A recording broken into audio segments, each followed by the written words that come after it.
de l'industrie importante à l'Estac, c'est-à-dire il y avait les friches industrielles qui le prouvent encore, il y avait l'industrie chimique.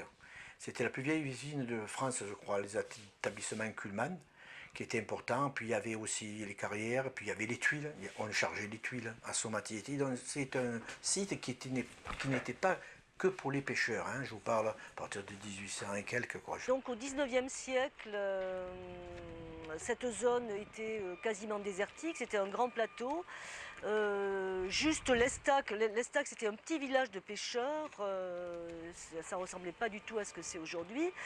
Et donc ça a été donc Rio Tinto, qui est aujourd'hui une multinationale, donc au 19e siècle a acheté donc ces 150 hectares de terrain qui se situent derrière moi sur ce plateau. Et après, bien sûr, Rio Tinto a vendu une partie de son terrain à Penaroya. Penaroya, bien sûr, qui vient aussi d'Espagne, traite les mines espagnoles. Et donc Penaroya a concédé un bout de terrain aux usines Kuhlmann quelques années plus tard. Jusqu'à 1840, l'époque où les premières tuileries ont vraiment commencé à s'industrialiser, c'était essentiellement des pêcheurs. Et du coup, il y avait très peu de gens, il y avait quelques centaines de personnes. Et on est arrivé à un village qui a compté jusqu'à plusieurs dizaines de milliers d'habitants dans les années 1900-1920. En fait, c'était un lieu de rendez-vous pour tous les Italiens, les Espagnols, les Russes, qui fuyaient le fascisme, qui fuyaient la misère économique, etc., etc. Donc c'était un point de rendez-vous. Donc sur cette zone, on retrouvait donc Rio Tinto, Penaroya, Kuhlmann, qui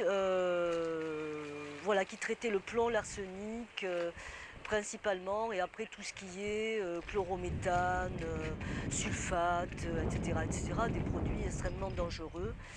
Les usines chimiques à base de chlore qui faisaient tout ce qui est engrais, puis après les lessives. Ça c'est tout ce qui est chimique. Ensuite il y avait les tuileries. Alors il y a eu jusqu'à une trentaine de tuileries entre l'Estac, Saint-André et Saint-Henri, qui sont les trois quartiers quand même très liés. Et puis enfin le ciment, l'industrie du ciment, puisqu'on est sur un plateau un massif calcaire, et donc avec beaucoup de carrières, une grande capacité de production. Donc à partir des années 60, ça a commencé à décliner. Et surtout, il y a eu, je pense, un arrêté préfectoral après la catastrophe de Seveso. C'est-à-dire, étant donné que c'était quand même des usines qui traitaient des produits chimiques, des explosifs, etc.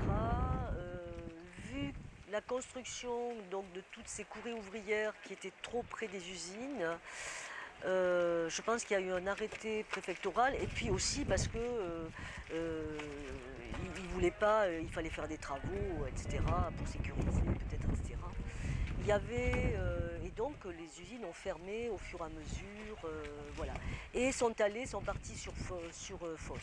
Ça a été déplacé sur Fos, où là c'était des bâtiments beaucoup plus modernes, etc., etc.